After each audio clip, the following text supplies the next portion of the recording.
Sto raccogliendo soprattutto per scrivere il nuovo piano sociosanitario le migliori performance del Veneto. Io ho trovato delle cose molto importanti, già le conoscevo, ma ho voluto oggi dedicare la giornata per comprendere fino in fondo e poter in un futuro non avere più disparità. Sì, certo, però le novità importanti è che noi dovremo con questi standard a livello regionale guardare tutto il territorio in un tempo brevissimo e perentorio non ordinatorio.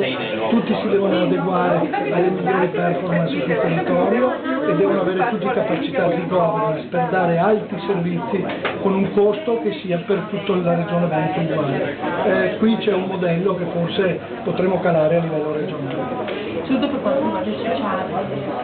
Certo, questo è il mio professore sanitario, c'è il mio collega Coletto. Certo che l'integrazione è importante e io porterò l'integrazione sociale nell'assessorato del mio collega Coletto. Insieme costruiremo un modello che non ci siano differenze di territorio in territorio e le specificità non saranno più legate al pro capite ma saranno progetti specifici, cioè cambieremo tutto. Quello l'abbiamo provato martedì in giunta, era una cosa giusta, un dovere.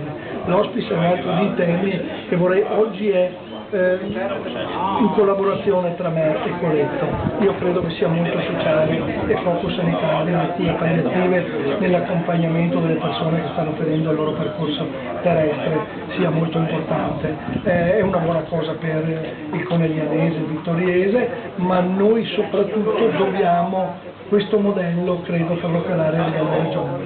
Senza campanilismo, quindi Treviso, in questo caso l'Isola 7, un modello da esportare anche in altre aree del Veneto. Treviso è quella provincia che 15 anni fa ha chiuso 6-7 ospedali. Allora io quando dico che voglio venetizzare l'Italia, però qualche volta il mio Veneto devo guardare a Treviso come esempio. E io ho la fortuna di essere trevigiano, cose che non ho fatto io, che non posso prendermi i meriti, ma che ho il vantaggio di trovarle sulla mia terra e così le conosco molto bene e conoscendole molto bene ho la capacità di esportarle nelle altre